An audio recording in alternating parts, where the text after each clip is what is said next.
نبی اکرم صلی اللہ علیہ وسلم نے سیف اللہ کا خطاب دیا۔ تو آئیے سنتے ہیں سیدنا خالد بن ولید رضی اللہ عنہ۔ اللہ کی راہ میں جہاد کرو جیسا کہ جہاد کرنے کا حق ہے، اسی نے تمہیں برگزیدہ بنایا ہے اور تم پر دین کی کسی بات میں تنگی نہیں ڈالی، اور تمہارے لیے تمہارے باپ ابراہیم کا دین پسند کیا۔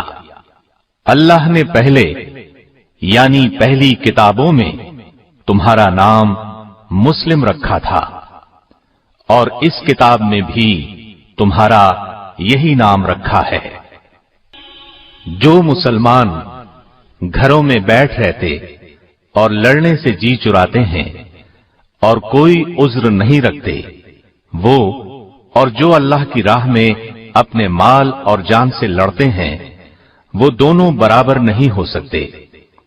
اللہ نے مال اور جان سے جہاد کرنے والوں کو بیٹھ رہنے والوں پر درجے میں فضیلت بخشی ہے، اور گو نیک وعدہ سب سے ہے، لیکن اجر عظیم کے لحاظ سے اللہ نے جہاد کرنے والوں کو بیٹھ رہنے والوں پر فضیلت بخشی ہے۔ نبی اکرم صلی اللہ علیہ وسلم کا ارشاد ہے، کوئی شخص جنت میں داخل ہو جائے اور پھر اس سے کہا جائے کہ تو لوٹ کر دنیا میں چلا جا، ساری دنیا کی دولت اور حکومت تجھے دی جائے گی، تو وہ کبھی جنت سے نکل کر دوبارہ دنیا میں آنے پر راضی نہ ہوگا سوائے شہید کے، جو یہ تمنا ظاہر کرے گا کہ مجھے دنیا میں بھیج دیا جائے تاکہ میں پھر جہاد کر کے شہید ہوں، اسی طرح 10 مرتبہ زندہ کر کے دنیا میں بھیجا جاؤں، پھر شہید ہو کر آؤں، کیونکہ اللہ کی راہ میں شہید ہونے والا بڑے اعزاز و اکرام کا مشاہدہ کرے گا۔ نبی صلی اللہ علیہ وسلم نے یہ بھی فرمایا، میری تمنا ہے میں اللہ تعالی کی راہ میں قتل کیا جاؤں اور پھر مجھے زندہ کیا جائے، پھر قتل کیا جاؤں، پھر زندہ کر دیا جائے، پھر قتل کیا جائے۔ قرآن کریم کی آیات اور احادیث مبارکہ آپ نے ملاحظہ فرمائی، ان سے جہاد کی فضیلت بخوبی واضح ہے۔ تو کیوں نہ آج اسلام کے ایک عظیم مجاہد سیدنا خالد بن ولید رضی اللہ عنہ کی زندگی کے حیرت انگیز، چونکا دینے والے اور جہاد کی روح کو بیدار کر دینے والے واقعات سنیں۔ آپ کا جواب یقیناً ہاں میں ہوگا، تو پھر سنیے۔ سیدنا خالد بن ولید غزوہ احد میں ابھر کر سامنے آئے۔ یہ اس وقت کفار مکہ کے لشکر میں شامل تھے اور ایک دستے پر سالار تھے۔ نبی کریم صلی اللہ علیہ وسلم نے احد کے میدان میں ایک چھوٹی پہاڑی پر، جسے جبل عینین یا جبل رمات کہتے ہیں، 50 کے قریب تیر اندازوں کو مقرر فرمایا تھا۔ احد پہاڑ اور اس پہاڑی کے درمیان ہموار میدان ہے جہاں یہ جنگ ہوئی۔ اس پہاڑی پر تیر اندازوں کو اس لیے مقرر فرمایا تھا تاکہ دشمن پیچھے سے حملہ نہ کر سکے۔ احد کی لڑائی شروع ہوئی، مسلمان بے جگری سے لڑے اور کفار کے پاؤں اکھڑ گئے، وہ بدحواس ہو کر بھاگے، مسلمان ان کا پیچھا کرنے لگے اور مال غنیمت لوٹنے لگے۔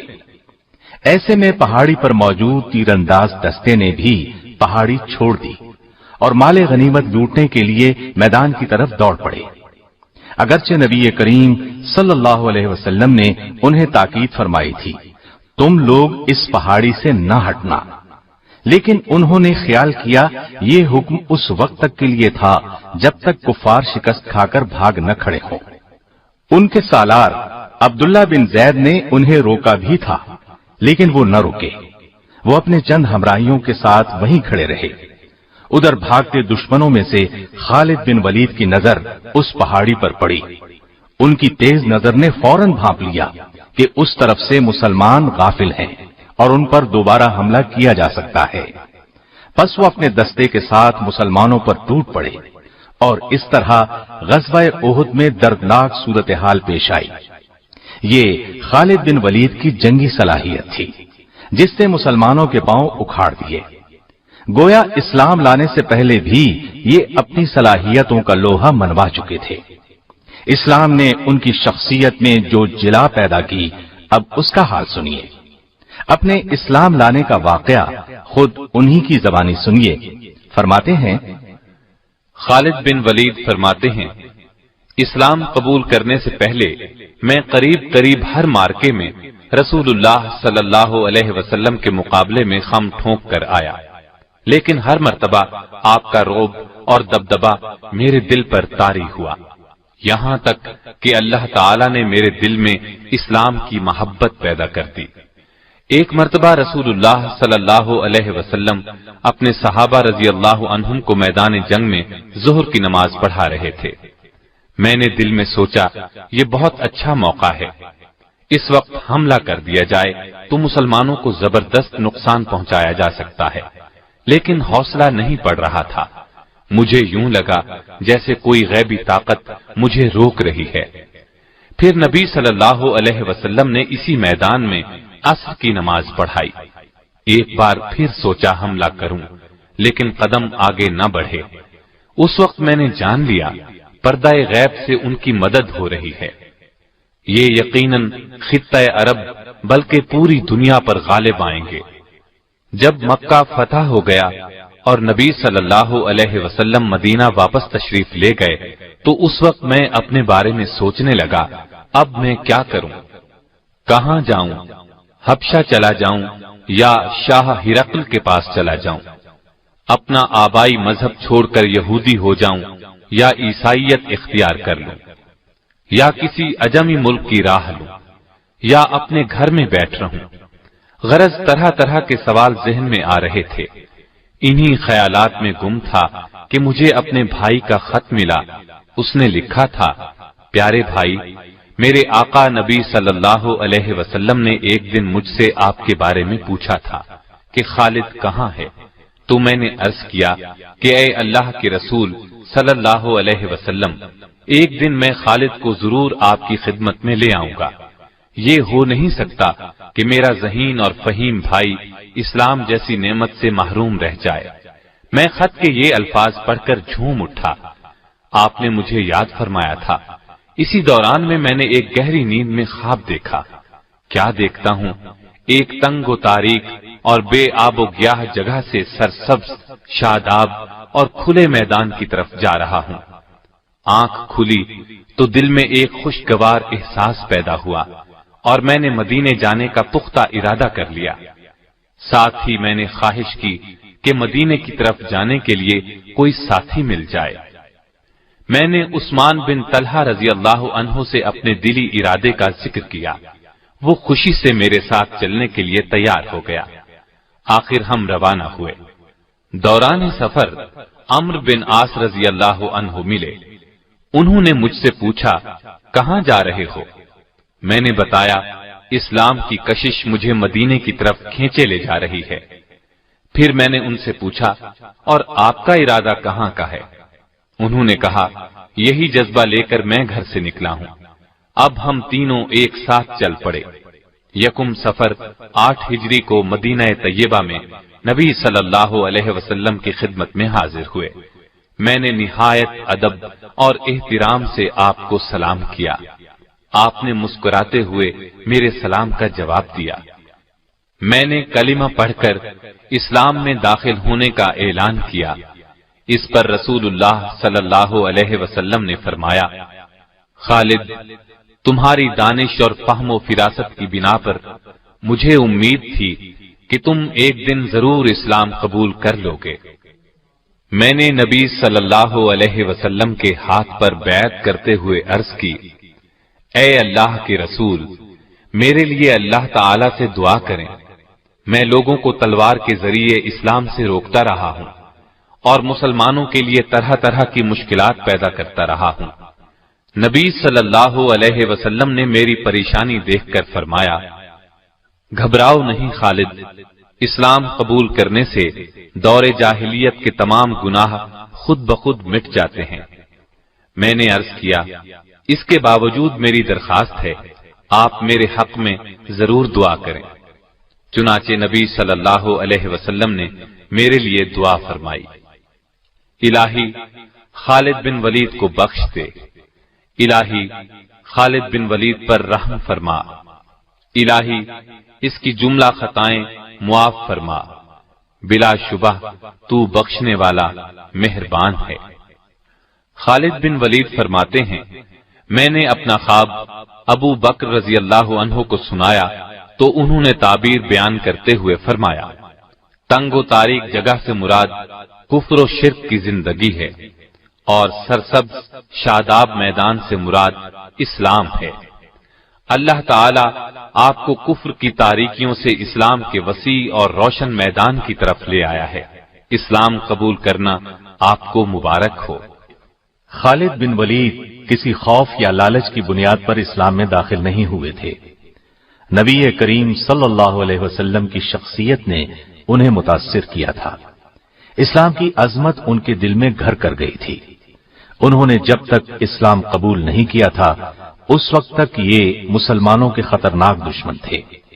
غزوہ احد کی مثال ہمارے سامنے ہے، لیکن جب یہی جمع سال مرد میدان اسلام کے پرچم تلے آئے تو ہر موقع پر انہوں نے سچے دل اور خلوص نیت کے ساتھ اسلام کے لیے تن من اور دھن کی بازی لگائی۔ انہوں نے اپنی پوری زندگی حق کی خاطر لڑتے ہوئے گزاری۔ ان کی زندگی میں بعض بہت مشکل لمحات بھی آئے، لیکن ہر مرحلے پر انہوں نے خوف اور نا امیدی کو اپنے قریب نہیں آنے دیا۔ انہوں نے جنگی تاریخ میں ایسے کارنامے انجام دیے کہ دنیا دنگ رہ گئی۔ آپ کی جرت، شجاعت اور عظمت کا اعتراف دشمن نے بھی کیا ہے۔ جرمن فوج کے سپہ سالار سے جب پوچھا گیا آپ کی کامیابی کا راز کیا ہے تو اس نے فوراً کہا، میں میدان جنگ میں مسلم جرنیل خالد بن ولید کے طریقے اپناتا ہوں۔ اس میں کوئی شک نہیں کہ خالد بن ولید ایک مدبر سپہ سالار تھے۔ یہی وجہ تھی کہ قیصر و کسریٰ ان کے قدموں میں آ گرے۔ روم اور فارس کے جنگی وسائل ان کے راستے میں کوئی رکاوٹ نہ بن سکے۔ ابتدا سے لے کر آخر تک ہر مارکہ حق و باطل میں فتوحات نے ان کے قدم چومے اور شکست کسی بھی میدان میں ان کے نزدیک نہ پھٹک سکی۔ غزوہ موتا میں تو ان کے جوہر کھل کر سامنے آ گئے۔ ہوا یوں کہ نبی کریم صلی اللہ علیہ وسلم نے اپنے ایک جان نثار صحابی سیدنا حارث بن عمیر ازدی رضی اللہ عنہ کو خط دے کر وادی بسرا کے حکمران حارث بن ابی شمر غسانی کی طرف روانہ کیا۔ ابھی وہ شام کے صوبے بلقا کی موتا نامی بستی میں پہنچے تھے کہ صوبے کے گورنر شرابیل بن عمرو غسانی کو ان کی آمد کی اطلاع ہو گئی۔ اس نے انہیں گرفتار کر کے بے دردی سے شہید کر دیا۔ یہ غمناک خبر جب نبی کریم صلی اللہ علیہ وسلم تک پہنچی تو آپ بہت رنجیدہ ہوئے۔ اس کے علاوہ 15 صحابہ پر مشتمل ایک تبلیغی جماعت سرزمین شام میں مصروف تھی۔ ان تمام صحابہ کو دھوکہ دے کر بے دردی سے شہید کر دیا گیا۔ انہی ایام میں شاہ روم نے مدینہ منورہ پر چڑھائی کی دھمکی دی۔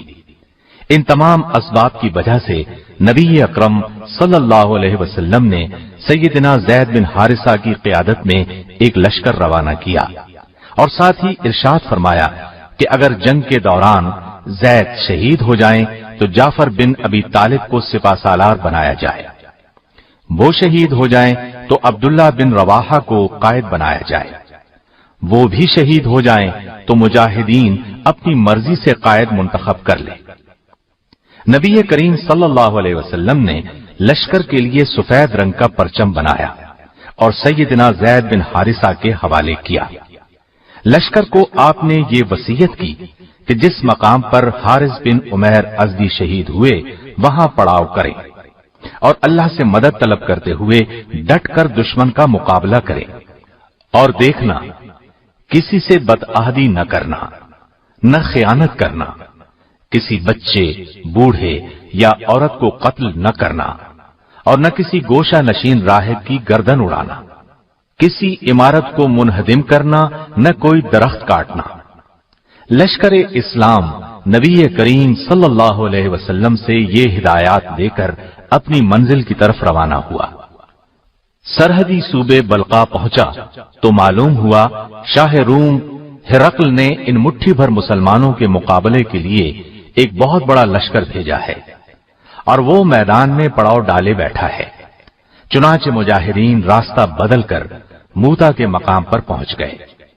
मुजाहिदीन की कुल तादाद 3000 थी, जबकि रूमियों का लश्कर 2 लाख था। मुसलमानों ने बहुत बेजिगरी से दुश्मन का मुकाबला किया। घमसान का रंग पड़ा।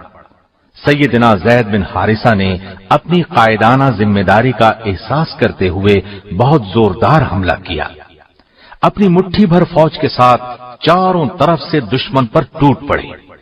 दुश्मन की सफों को चीरते हुए आगे ही बढ़ते चले गए, यहां तक कि दीवानावार लड़ते हुए, बहादुरी के जौहर दिखाते हुए और दुश्मन को गाजर मूली की तरह काटते हुए बिलाखिर शहीद हो गए।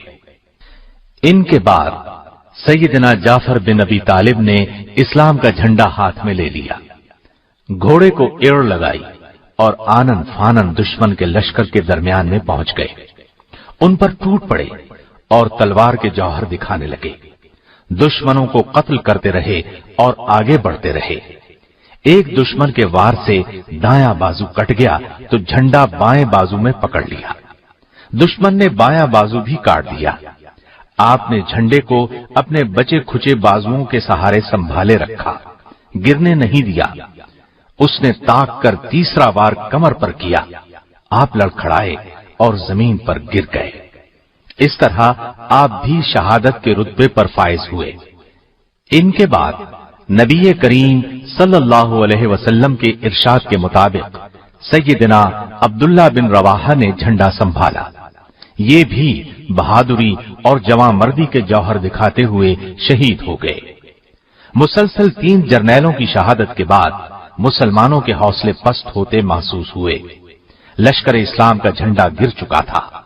हर तरफ परेशानी का आलम तारी था। मुजाहिदीन यूं भी तादाद में बहुत कम थे। ऐसे नाजुक वक्त में सैयदना साबित बिन अरकम ने झंडा उठा लिया और बुलंद आवाज में बोले, ऐ भाई खालिद बिन वलीद, मेहरबानी करके इस झंडे को आप अपने हाथ में ले लीजिए। इस मुश्किल तरीन वक्त में आप ही क़ियादत का फरीजा सरंजाम दे सकते हैं। इस पर सैयदना खालिद बिन वलीद ने फरमाया, आप झंडा अपने पास रखिए, आप मुझसे अफजल हैं। आपने ग़ज़वा बद्र में भी हिस्सा लिया है, लिहाजा लश्कर इस्लाम की क़ियादत आपका हक है। उनकी बात सुनकर साबित बिन अरकम ने कहा, मैदान कारजार में अपनी जवांमर्दी के जौहर दिखाने में आपसे बेहतर इस लश्कर में कोई नहीं। अल्लाह की कसम, ये झंडा मैंने आपके हाथ में देने के लिए ही उठाया है। मुझ समेत सभी की ख्वाहिश है कि इन संगीन हालात में ये जिम्मेदारी आप संभालें। ये कहकर उन्होंने बुलंद आवाज में कहा, मुजाहिदो, क्या तुम खालिद बिन वलीद को अपना सिपा सालार तस्लीम करते हो? सब ने यकजुबान होकर कहा, हां, हम खुशी से इनकी सिपा सालारी में लड़ने के लिए तैयार हैं।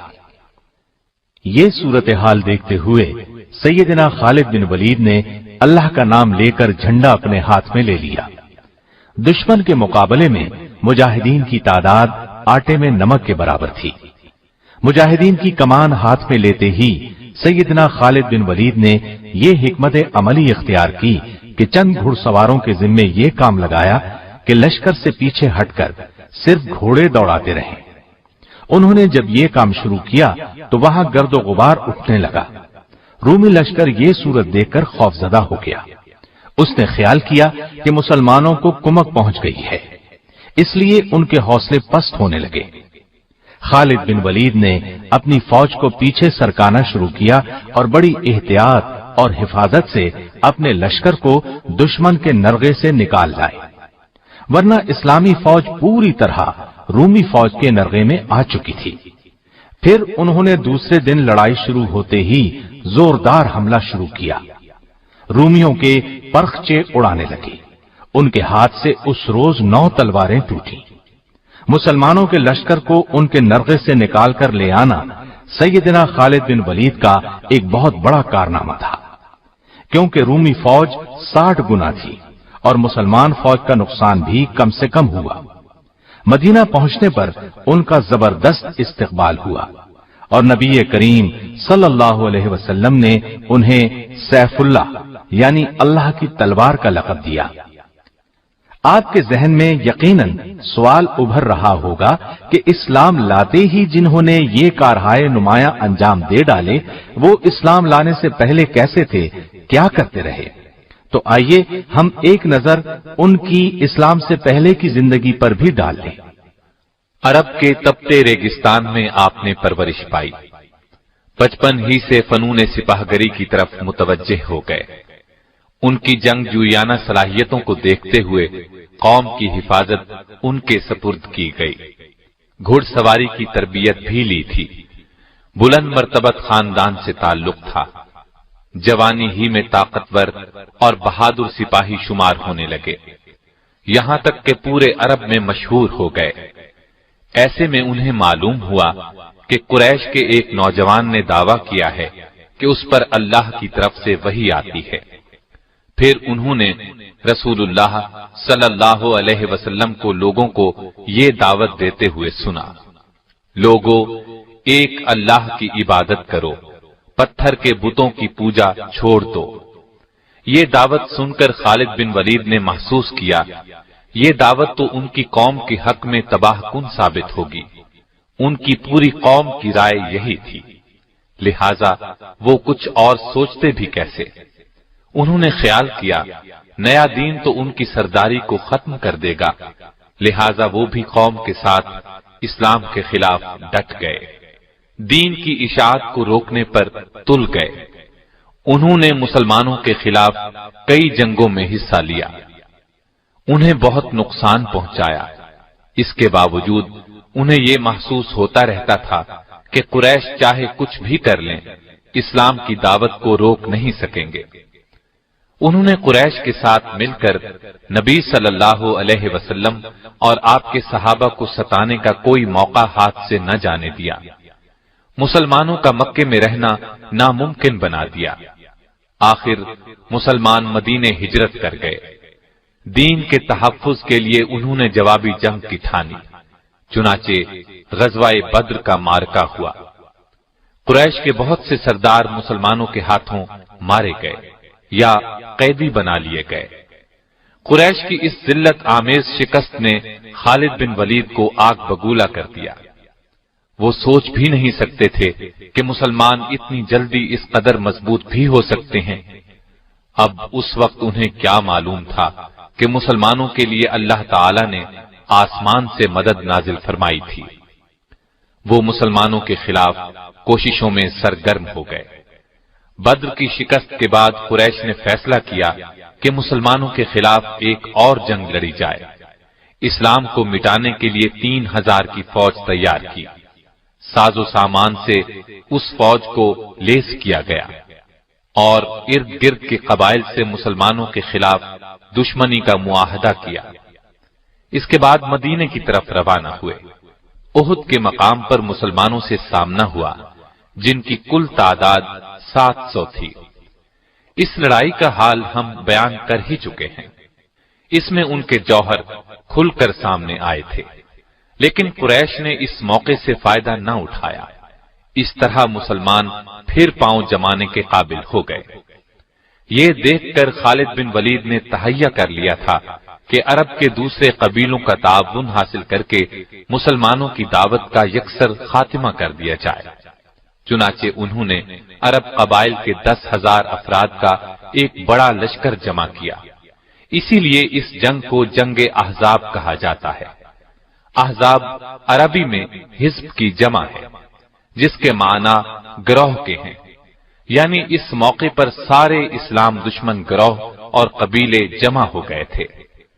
अरब कबीलों और इस्लाम दुश्मन ताकतों पर मुश्तमिल इस लश्कर ने मदीने की तरफ पेश कदमी की। खालिद और कुरैश के दूसरे लोगों ने तय किया था कि वो मदीने को लूट लेंगे और मुसलमानों को गुलाम बनाकर मक्के वापस ले जाएंगे। खालिद बिन वलीद को इस बात का इल्म नहीं था कि जंगे उहुद में मुसलमानों की शिकस्त का सबब क्या था। 50 सवारों में से बाज ने رسول اللہ صلی اللہ علیہ وسلم کی ہدایت پر عمل نہیں کیا تھا، اسی کا نتیجہ شکست کی صورت میں نکلا تھا۔ یہ لشکر مدینے کے مضافات میں پہنچا تو خالد بن ولید اور ان کے ساتھی یہ دیکھ کر حیرت زدہ رہ گئے کہ مسلمانوں نے شہر کو بچانے کے لیے اس کے ارد گرد ایک چوڑی خندق کھود لی ہے۔ خالد ایک تجربہ کار جنگجو ضرور تھے، لیکن یہ عسکری تدبیر ان کے لیے بالکل نئی چیز تھی۔ ان لوگوں نے بار بار خندق پار کرنے کی کوشش کی، لیکن ہر بار ناکام ہوئے۔ مسلمان پوری طرح چوکس تھے۔ جس طرف سے بھی خندق پار کرنے کی کوشش کی گئی، مسلمان آڑے آئے اور ایسے ہر دشمن کا صفایا کرتے رہے جو خندق پار کرنے کی کوشش کرتا تھا۔ محاصرے کو جب 1 ماہ گزر گیا اور کچھ بن نہ پڑا تو خالد بن ولید مایوس ہو گئے۔ انہیں یقین تھا کہ مسلمان ہتھیار نہیں ڈالیں گے۔ پھر اللہ کے حکم سے تیز آندھی چلی، اس نے کفار کو تتر بتر کر دیا، خیمے اڑا کر رکھ دیے۔ لشکر میں ہولناک افراتفری مچ گئی۔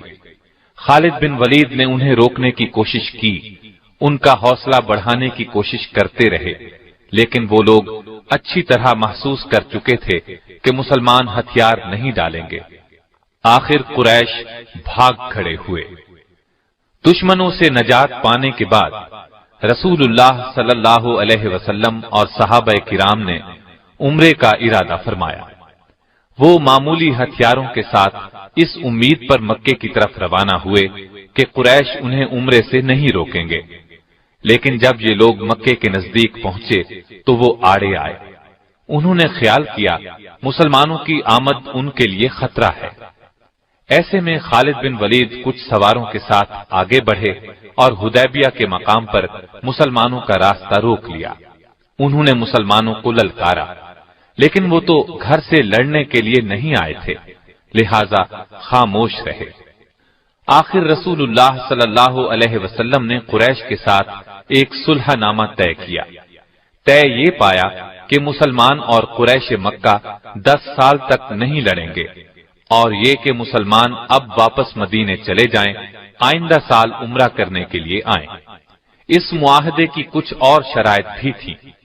بعض مسلمانوں کے خیال میں وہ شرائط پسندیدہ نہیں تھیں، مگر انہوں نے رسول اکرم صلی اللہ علیہ وسلم کے سامنے دم مارنے کی جرأت نہ کی۔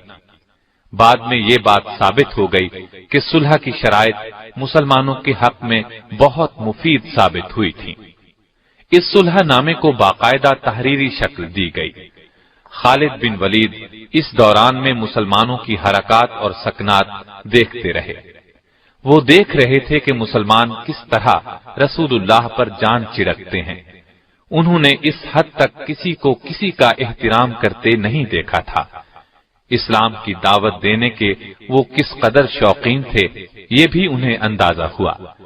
اس روز کے بعد سے ان پر ایک مایوسی کی حالت طاری ہو گئی۔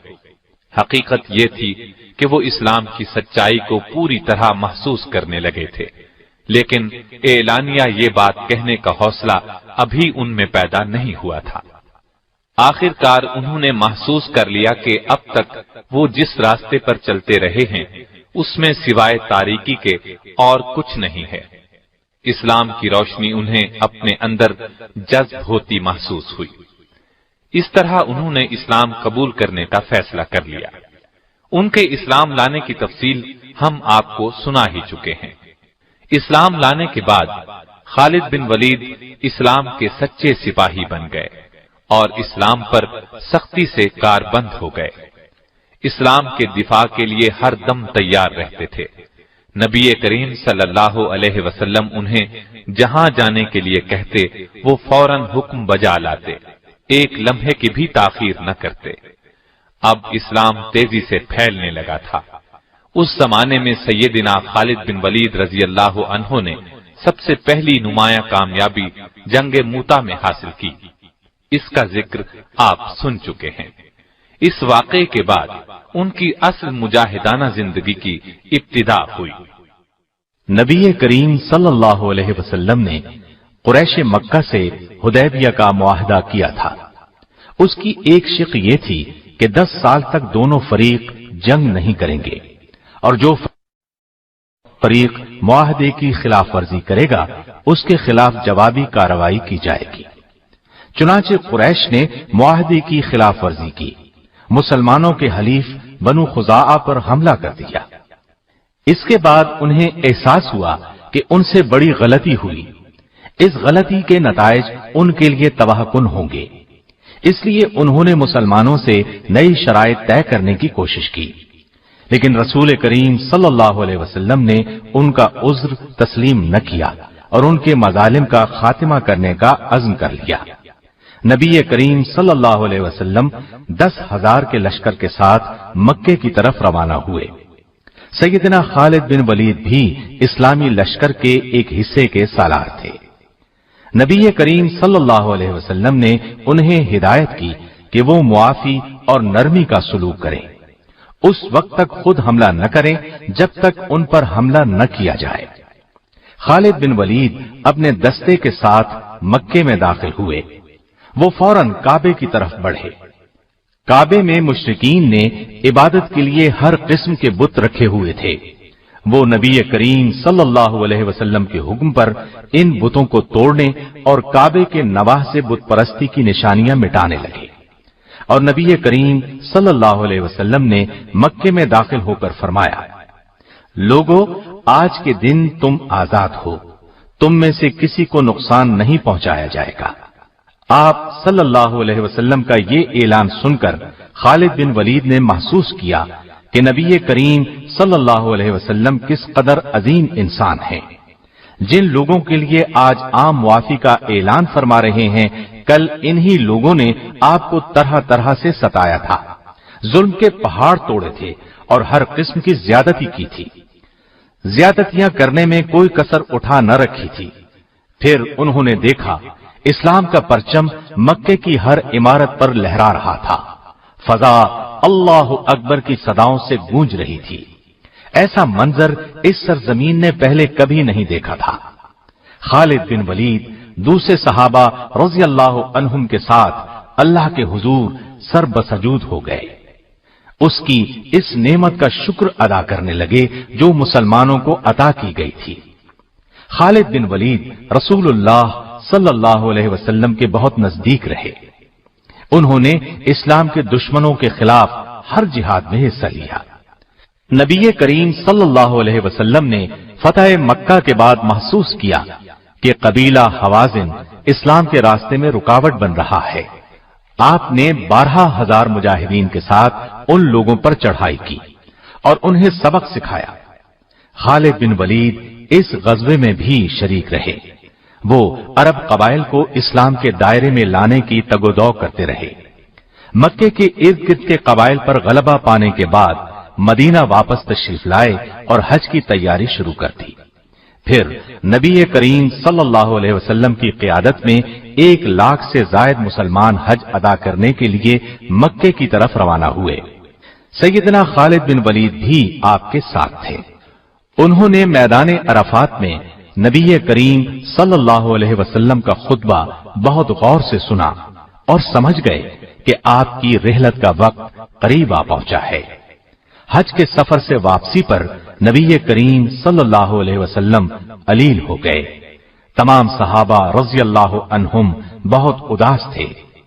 उन्हें इस बात की घबराहट थी कि कहीं रसूल अकरम सल्लल्लाहु अलैहि वसल्लम रिहलत न फरमा जाएं, जबकि नबी करीम सल्लल्लाहु अलैहि वसल्लम की रहनुमाई और क़ियादत की अभी बहुत जरूरत थी। आखिर कई रोज की अलालत के बाद नबी करीम सल्लल्लाहु अलैहि वसल्लम दुनिया से रुखसत हो गए। इन्ना लिल्लाहि व इन्ना इलैहि राजिऊन। सहाबा पर गम का पहाड़ टूट पड़ा। खालिद बिन वलीद भी दूसरों की तरह बहुत गमजदा थे। आखिरकार सबने ये हकीकत तस्लीम कर ली कि हर इंसान को एक दिन ये आर्जी जिंदगी छोड़कर दूसरे जहां जाना है। नबी करीम सल्लल्लाहु अलैहि वसल्लम के बाद सैयदना अबू बकर सिद्दीक रज़ी अल्लाह अन्हु को खलीफा मुंतखब कर लिया गया। दूसरी तरफ अरब के बास कबाइल मुर्तद हो गए। चंद अफराद ने झूठी नबूवत का दावा कर दिया। انہوں نے مدینے کی مرکزی حکومت کے خلاف ایک فتنہ کھڑا کر دیا۔ خلیفہ اول سیدنا ابو بکر نے مرتدوں کو سبق سکھانے کا فیصلہ فرمایا، ان سے مقابلے کے لیے ایک فوج تیار کی۔ طلیحہ بن خویلد وہ ناہنجار شخص تھا جس نے نبی کریم صلی اللہ علیہ وسلم کے بیمار ہونے کی خبر سنتے ہی نبوت کا دعویٰ کر دیا تھا۔ سیدنا ابو بکر صدیق نے خالد بن ولید کو پہلے اس کی طرف روانہ کیا۔ آپ منزل پر پہنچے اور طلیحہ اور اس کے پیروکاروں کو شکست فاش دی۔ خالد بن ولید اس کے بعد مدینہ طیبہ پہنچے۔ صدیق اکبر نے مہاجرین اور انصار کے ایک لشکر کو ان کی قیادت میں دیا اور مسیلمہ کذاب کے مقابلے میں روانہ کیا۔ یہ بھی جھوٹی نبوت کا دعوے دار تھا اور اس نے اپنے گرد بے شمار مرتد جمع کر لیے تھے، گویا ایک لشکر اس کے ساتھ تھا۔ سیدنا خالد بن ولید سے پہلے اکرمہ بن ابی جہل اور شرابیل بن حسنہ کی فوج مسیلمہ سے شکست کھا چکی تھی۔ مسیلمہ کو خالد بن ولید کی آمد کا پتہ چلا تو وہ ان کے مقابلے میں 40,000 کا لشکر لے کر میدان میں آیا۔ دونوں فوجیں آپس میں ٹکرائیں، گھمسان کا رنگ پڑا، زبردست جنگ ہوئی، لیکن مسیلمہ کے لشکر میں کسی کمزوری کے آثار نظر نہ آئے۔ آخر سیدنا خالد بن ولید نے ایک جنگی حکمت عملی اختیار کی، پورے لشکر کو قبائل کی بنیاد پر تقسیم کیا، ہر قبیلے کا ایک کمانڈر نامزد کیا اور سب سے فرمایا جان توڑ کر لڑنا۔ اب میں دیکھوں گا کہ کون سا قبیلہ جنگ میں پسپائی اختیار کر رہا ہے اور کون سا پیش قدمی کر رہا ہے۔ اس طرح ہر قبیلے نے بے جگری سے مقابلہ کیا۔ اس طرح مسیلمہ کی فوج کے پاؤں اکھڑ گئے، وہ پسپا ہوتے ہوتے ایک باغ میں داخل ہو گیا۔ باغ کے گرد مضبوط چار دیواری تھی۔ اندر داخل ہوتے ہی مرتدوں نے باغ کا دروازہ بند کر لیا۔ دروازہ انتہائی مضبوط تھا، اس کو توڑنا آسان نہیں تھا۔ دوسری طرف دیوار بہت اونچی تھی، اس کو پھلانگ جانا بھی ممکن نہیں تھا۔ مسلمانوں نے باغ کو چاروں طرف سے گھیر دیا اور دروازہ توڑنے کی کوشش کی، لیکن دروازہ نہ ٹوٹا۔ یہ صورتحال دیکھ کر ایک صحابی سیدنا برا بن عازب نے جذبہ جہاد سے سرشار ہو کر اپنے ساتھیوں سے کہا، مجھے اٹھا کر دیوار کے اوپر سے باغ میں پھینک دو۔ مسلمانوں نے ایسا ہی کیا، ان کو ہاتھوں اور پیروں سے پکڑ کر جھولا دیا اور اچھال دیا۔ یہ دیوار کے اوپر سے ہوتے ہوئے عین دروازے کے دوسری طرف باغ کے اندر گرے۔ یہ نڈر، پھرتیلا، بہادر، جفاکش اور جانباز صحابی فضا میں لہراتا باغ میں گرا تو مسیلمہ کی فوج میں بھگدڑ مچ گئی۔ انہوں نے خیال کیا کہ نہ جانے آسمان سے کیا بلا نازل ہوئی ہے، لیکن سیدنا برا بن عازب نے فوراً دروازہ کھول دیا۔ دروازے کا کھلنا تھا کہ لشکر اسلام نعرہ تکبیر لگاتا ہوا دشمن پر ٹوٹ پڑا۔ ایک بار پھر گھمسان کی لڑائی شروع ہو گئی۔ مسیلمہ کذاب وحشی بن حرب کے ہاتھوں مارا گیا۔ یہ وہی وحشی بن حرب ہیں جن کے ہاتھوں غزوہ احد میں سیدنا حمزہ رضی اللہ عنہ نبی کریم صلی اللہ علیہ وسلم کے پیارے چچا نے جام شہادت نوش فرمایا تھا۔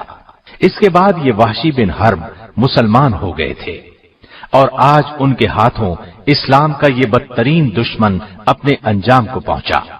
اس کے علاوہ اس کی فوج کے قریباً 1000 افراد بھی مارے گئے۔ باغ کے اندر ہر طرف لاشیں دکھائی دے رہی تھیں۔ اس کے بعد اس باغ کا نام حدیقۃ الموت یعنی موت کا باغیچہ مشہور ہو گیا۔ اس جنگ کو جنگ یمامہ کہا جاتا ہے۔ سرزمین عراق پر سیدنا خالد بن ولید کی قیادت میں پہلی جنگ ذات السلاسل لڑی گئی۔ اسے جنگ حزیر بھی کہا جاتا ہے۔ حزیر خلیج فارس کے قریب واقع ہے۔ مدینے سے بصرہ جاتے ہوئے پہلے حزیر آتا ہے۔ یہاں کا حاکم ہرمز تھا۔ یہ ایران کی حکومت کے ماتحت تھا۔ اس کی ٹوپی میں ہیرے جڑے ہوئے تھے۔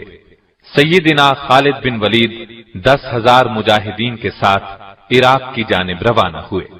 इराक की सरहद पर पहुंचे तो सैयदना मुसन्ना बिन हारिसा 8000 मुजाहिदीन के साथ उनसे आ मिले। अब खालिद बिन वलीद ने लश्कर को 3 हिस्सों में तकसीम किया।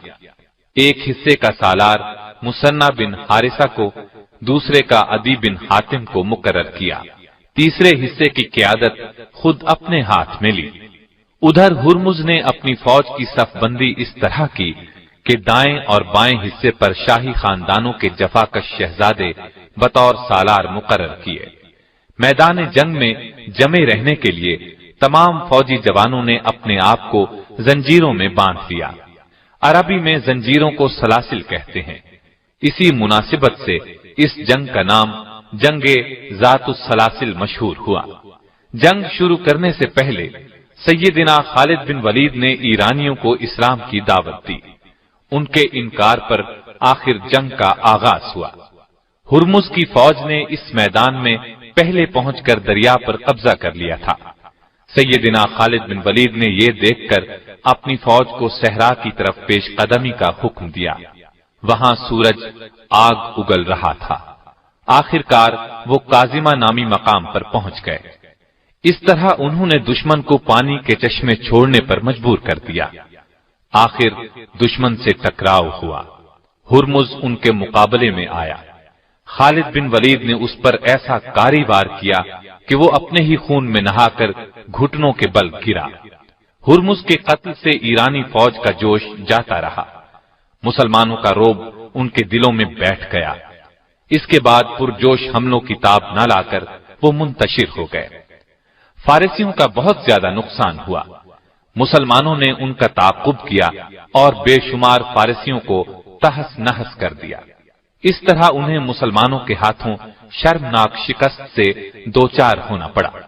इस जंग की नुमाया बात यह थी कि खालिद बिन वलीद ने दुश्मन की जंगी हिकमत अमली को नाकाम बना दिया और उन्हें अपनी हिकमत अमली के तहत लड़ने पर मजबूर कर दिया। जंग के बाद उन्होंने मदीने में माले गनीमत में शामिल एक हाथी भी भेजा। मदीने के लोगों ने जिंदगी में पहली बार हाथी देखा।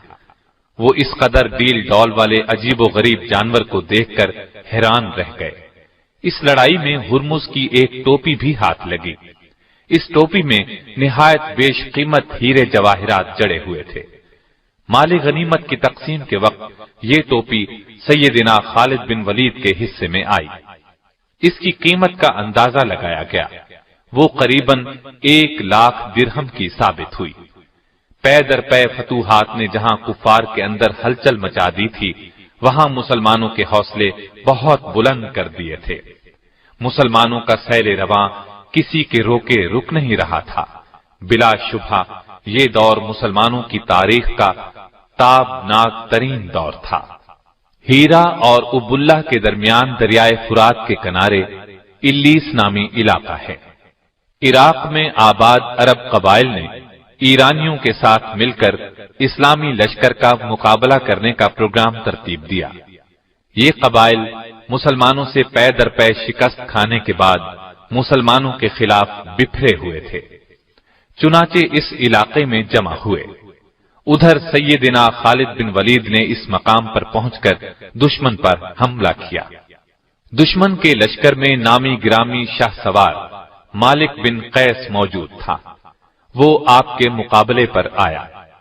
आपने एक ही वार में उसे ढेर कर दिया। ये मंजर देखकर दुश्मन फौज पर हैबत तारी हो गई।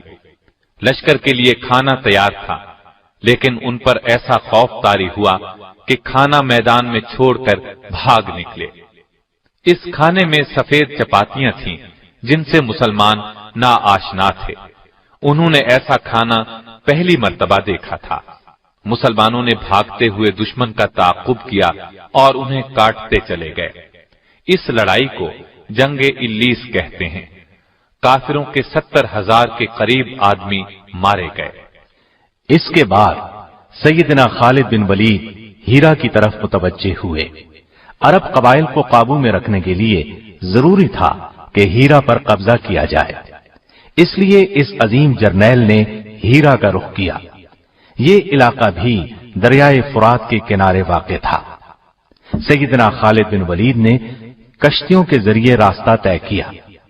उधर हीरा के गवर्नर को इस्लामी लश्कर की पेशकदमी का इल्म हुआ। उसने अपने बेटे की कमान में बहुत से जंगजू रवाना किए ताकि मुसलमानों की पेशकदमी को हीरा से पहले ही रोक दिया जाए। गवर्नर का बेटा खालिद बिन वलीद के मुकाबले में आया। वो उनके हाथों कत्ल हुआ। बेटे के कत्ल की खबर सुनकर गवर्नर घबरा गया और किले में बंद हो गया। हीरा में बहुत मजबूत और आलीशान किले तामीर किए गए थे ताकि जरूरत के वक्त उनको अपनी हिफाजत के लिए काम में लाया जाए। लिहाजा अहले हीरा मुजाहिदीन से खौफजदा होकर किले में चले गए। मुजाहिदीन ने भी किले का मुहासरा कर लिया। एक दिन और एक रात मुहासरा जारी रहा। आखिर किसी तरह चंद मुजाहिदीन किले में दाखिल हो गए।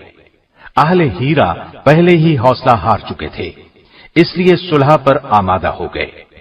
उन्होंने सालाना 1,90,000 दिरहम जिज़िया अदा करना कबूल किया और ये भी तय हुआ कि अहले हीरा मुजाहिदीन के लिए ईरान के खिलाफ जासूसी की खिदमात अंजाम देंगे। तय पाया कि मुजाहिदीन उनकी इबादतगाहों को कोई नुकसान नहीं पहुंचाएंगे। सैयदना खालिद बिन वलीद ने 1 साल हीरा में क़याम किया। इस 1 साल के अरसे में इर्द गिर्द फौजी दस्ते भेजकर नुमाया कामयाबियां हासिल की। सैयदना खालिद बिन वलीद की देरीना ख्वाहिश थी कि इस्लामी रियासत की शिमाली सरहदों पर रोमियों का कला कमा किया जाए। चुनाचे उन्होंने 36,000 का लश्कर जमा किया। दिलेर और तजर्बाकार सालारों को उसकी क़यादत सौंपी। लश्कर को कई दस्तों में तकसीम किया। उन्हें हुक्म दिया कि अलग अलग दस्तों की सूरत में आगे बढ़ें और यरमूक के मकाम पर जा मिलें। इस्लामी लश्कर जब तयशुदा प्रोग्राम के मुताबिक यरमूक के मकाम पर जमा हुआ तो पता चला कि उनके मुकाबले में 2 लाख का लश्कर सफारा हो चुका है। इस्लामी लश्कर के सालारों ने आपस में मशवरा किया और इस नतीजे पर पहुंचे कि दानिशमंदी का तकाजा यह है कि खलीफा को इस सूरत हाल की इत्तला दी जाए। मदीने में सैयदना अबू बकर सिद्दीक को सूरत हाल का इल्म हुआ तो उन्होंने खालिद बिन वलीद की तरफ कासिद रवाना किया।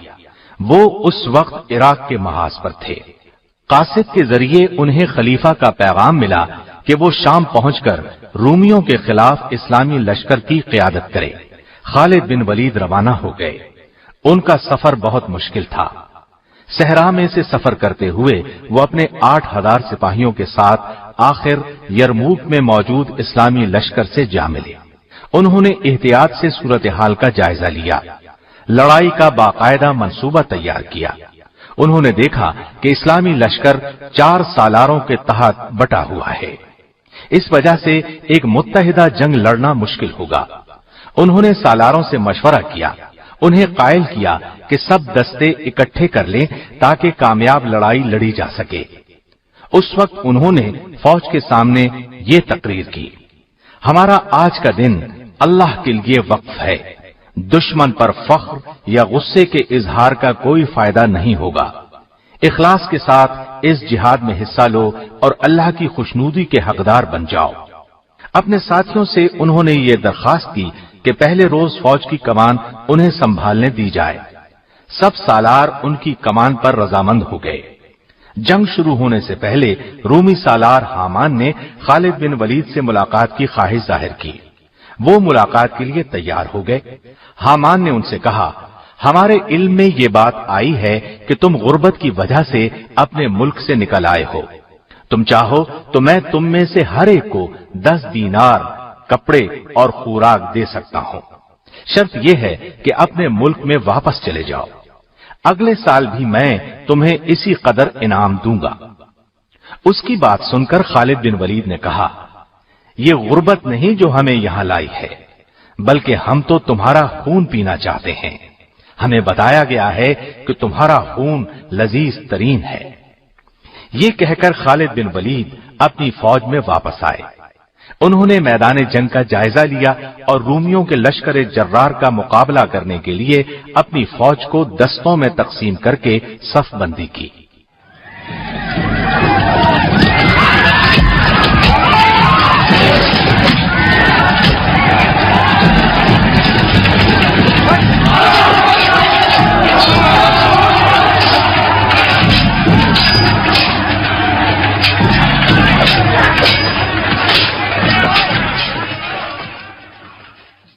यरमूक में जब तलवारें तलवारों से टकराईं तो फिजा अल्लाह अकबर के नारों से गूंज उठी। सर कट कट कर गिरने लगे। इंसानी जिस्म घोड़ों के सुमों तले कुचले जाने लगे। दोनों फौजें सारा दिन लड़ती रहीं। शाम को अपने पड़ाव में चली गईं।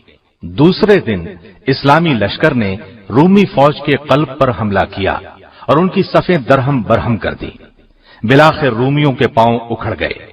उन्होंने पीठ दिखाई और भागने लगे। मुसलमानों ने ताकुब किया और उन्हें गाजर मूली की तरह काटते चले गए। बहुत दूर तक पीछा करने के बाद लौटे। रूमियों का बेपनाह नुकसान हुआ। रुस्वाई अलग पल्ले पड़ी। ये बात भी नहीं कि खालिद बिन वलीद सिर्फ एक जंगजू थे, वो इस्लाम की अजमत का एक निशान भी थे।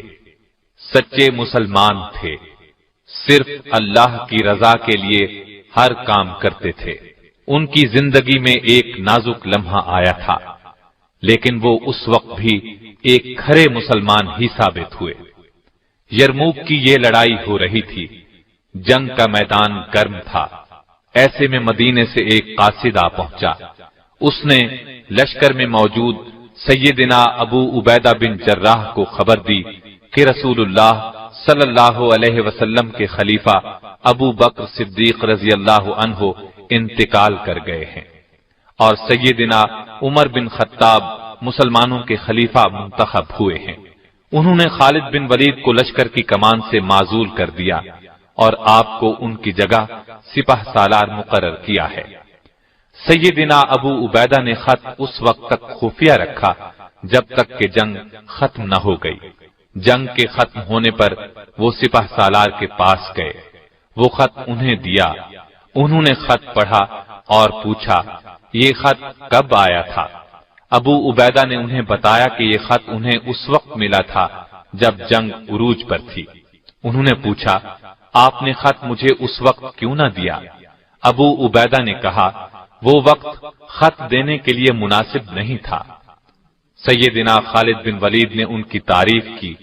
आगे बढ़कर उनकी पेशानी चूम ली। उस वक्त उनकी आंखों में आंसू तैर रहे थे। उन्होंने उसी वक्त फौज की कमान उनके सपुर्द कर दी। फिर उनकी क़यादत में एक सिपाही की हैसियत से लड़ते रहे। पहले की तरह कुफ्र के खिलाफ जिहाद में सरगर्म रहे, यहां तक कि मुसलमानों ने फलस्तीन और उर्दुन के तमाम इलाके फतह कर लिए। उन्होंने रूमियों को उन इलाकों से निकाल बाहर किया। रूमी बादशाह हिरकल को अपनी फौज की इबरतनाक शिकस्त की खबर मिली तो वो अपने फौजी पड़ाव हिम्स को छोड़कर वापस कुस्तुनतुनिया चला गया। उसने शाम को हमेशा के लिए खैरबाद कह दिया।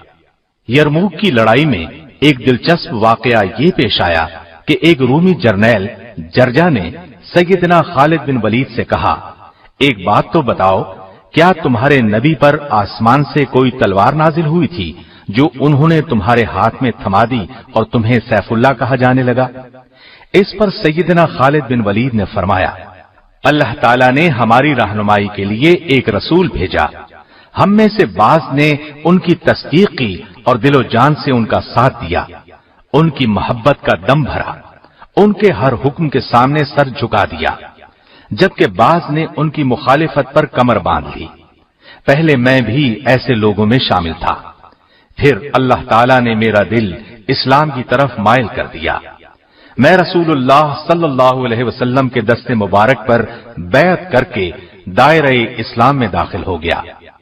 एक मौके पर अल्लाह के रसूल सल्लल्लाहु अलैहि वसल्लम ने फरमाया, खालिद तू अल्लाह की तलवार है, तुझे अल्लाह ने काफिरों का कला कमा करने के लिए बनाया है।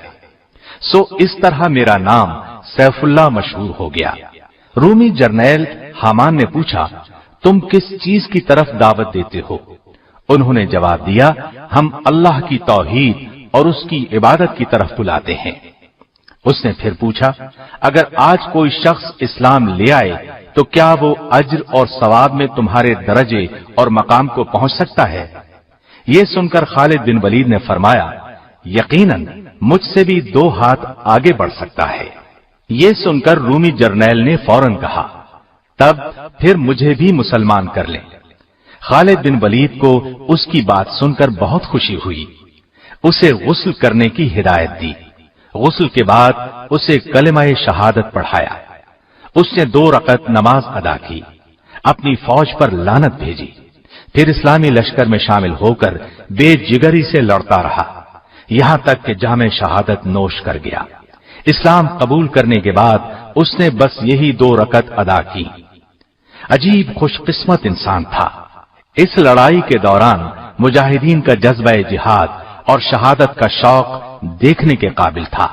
सैयदना इकरमा बिन अबी जहल रज़ियल्लाहु अन्हु जोश और जज्बे के आलम में बोले, मैं इस्लाम कबूल करने से पहले किसी भी मार्के में पीठ फेर कर नहीं भागा, तो आज इस्लाम के दुश्मनों के मुकाबले में कैसे भाग सकता हूं। साथियों, आओ शहादत का शौक दिल में बसाकर आगे बढ़ें। ये कहा और चंद साथियों के साथ दीवाना वार दुश्मनों की सफों को चीरते हुए रूमी लश्कर के ऐन दरमियान में पहुंच गए। इस तरह दुश्मन के नरगे में आ गए। बला की तेजी से तलवार चलाने लगे, दुश्मनों को काटते चले गए। उन पर भी चारों तरफ से तलवारें बरस रही थीं। आखिर जामे शहादत नोश करके बहिश्ते बरी में पहुंच गए। खालिद बिन वलीद ने काफिरों के खिलाफ बेशुमार जंगें लड़ी, इस्लाम के लिए अपना सब कुछ वक्फ कर दिया। तमाम तर तजर्बे और जहानत से काम लेते हुए अल्लाह का नाम बुलंद करने की हर मुमकिन कोशिश की, और ऐन उन दिनों में जबकि उनकी सिपा सालारी का जादू सर चढ़कर बोल रहा था, जब उनकी जंगी तदबीरें अच्छे अच्छों के छक्के छुड़ा रही थीं, जब वो फुतूहात पर फुतूहात हासिल करते हुए आगे ही आगे बढ़ते चले जा रहे थे, और उनके आगे बांधा जाने वाला हर बंद घास फूस की मानिंद उड़ता चला जा रहा था, अमीरुल मोमिनीन सैयदना उमर फारूक रज़ियल्लाहु अन्हु का हुक्म उन्हें मिलता है। खत के अल्फाज थे, आपको इस्लामी लश्कर की सिपा सालारी से माजूल किया जाता है। ये खबर छोटी सी खबर नहीं थी। ये खत कोई मामूली खत नहीं था। एक ऐसे जबरदस्त अजीम सिपा सालार की माजूली का हुक्म था जिसे नबी करीम सल्लल्लाहु अलैहि वसल्लम ने अपनी जुबान मुबारक से सैफुल्लाह का खिताब दिया था। इस खत में उनकी माजूली का हुक्म था। उस अल्लाह के बंदे ने इस हुक्म को इंतहाई सब्र, सुकून और रिजामंदी से कबूल किया। शिकायत का एक लफ्ज भी उसकी जुबान से न निकला। मालूम हुआ कि वो तो सिर्फ अल्लाह की रजा के लिए लड़ रहे थे, सिपा सालारी के लिए नहीं, नामो नमूद के लिए नहीं। सिपा सालारी से माजूल होने के बाद उन्होंने ये नहीं किया कि सब कुछ छोड़कर अपने घर आ गए। उन्होंने एक सच्चे मुजाहिद की हैसियत से इस्लाम के दुश्मनों से लड़ाई फिर भी जारी रखी। सैयदना उमर फारूक से जब इस हैरत अंगेज और अनोखे फैसले के बारे में पूछा गया, उनसे सवाल किया गया, आपने खालिद बिन वलीद को क्यों माजूल कर दिया, तो आपने जवाब दिया, मैंने खालिद बिन वलीद को किसी गलती या जुर्म की सजा के तौर पर माजूल नहीं किया, बल्कि मैंने ये फैसला इसलिए किया कि मुसलमान कहीं ये गुमान न कर लें कि इन्हें फतूहात खालिद बिन वलीद की वजह से हो रही हैं। फतूहात हमें अल्लाह ताला की मेहरबानियों से हो रही हैं। बहरहाल सिपा सालारी छोड़कर एक आम सिपाही की हैसियत से लश्कर में शामिल रहना और इस्लाम के दुश्मनों से जंग जारी रखना उनका एक नाकाबिले फरामोश कारनामा है। तारीख ऐसी मिसालें पेश करने से कासिर है। ये अजीम जर्नैल अपनी जिंदगी में शहादत की तमन्ना करता रहा, जिंदगी भर दुश्मन से लड़ता रहा। उसके जिस्म पर कोई हिस्सा ऐसा नहीं था जहां जख्म का निशान मौजूद न हो, लेकिन अल्लाह की कुदरत शहादत की मौत उनके नसीब में नहीं थी। दुश्मन जिसका नाम सुनकर कांप जाता था, वो अपनी जिंदगी के आखिरी दिनों में हिम्स शहर में बिस्तर पर लेटा था और आंसू बहाते हुए गमगीन अंदाज में कह रहा था, अफसोस, आज मैं बिस्तर की मौत मर रहा हूं। अल्लाह की कसम, मैंने शहादत के शौक में बेशुमार जंगें लड़ी। मेरे बदन का कोई जोड़, कोई हिस्सा ऐसा नहीं जिस पर तीर या तलवार के जख्म का निशान न हो, लेकिन मुझे शहादत की मौत न मिल सकी। और इन अल्फाज के साथ ही उनकी रूह परवाज कर गई। इन्ना लिल्लाहि व इन्ना इलैहि राजिऊन। उनके इंतकाल की खबर जब अमीरुल मोमिनीन सैयदना उमर फारूक को मिली तो आप बहुत रंजीदा हुए, और जब आपको पता चला कि उन्होंने एक घोड़ा और जंग में इस्तेमाल होने वाले हथियारों के सिवा पीछे कुछ नहीं छोड़ा, तो आंखों में बेइख्तियार आंसू आ गए और फरमाया, खालिद वाकई अजीम इंसान था। उनका जनाजा उठाया गया तो वालिदा ने गम में डूबे हुए लहजे में कहा, मेरे बच्चे, तू बिलाशुबा हजारों में एक था, शेर से बढ़कर दिलेर था और दरिया से बढ़कर सखी था। तूने उम्मत मुस्लिमा का दिफा उसी तरह किया जिस तरह शेर अपने बच्चों की हिफाजत करता है। अल्लाह का साया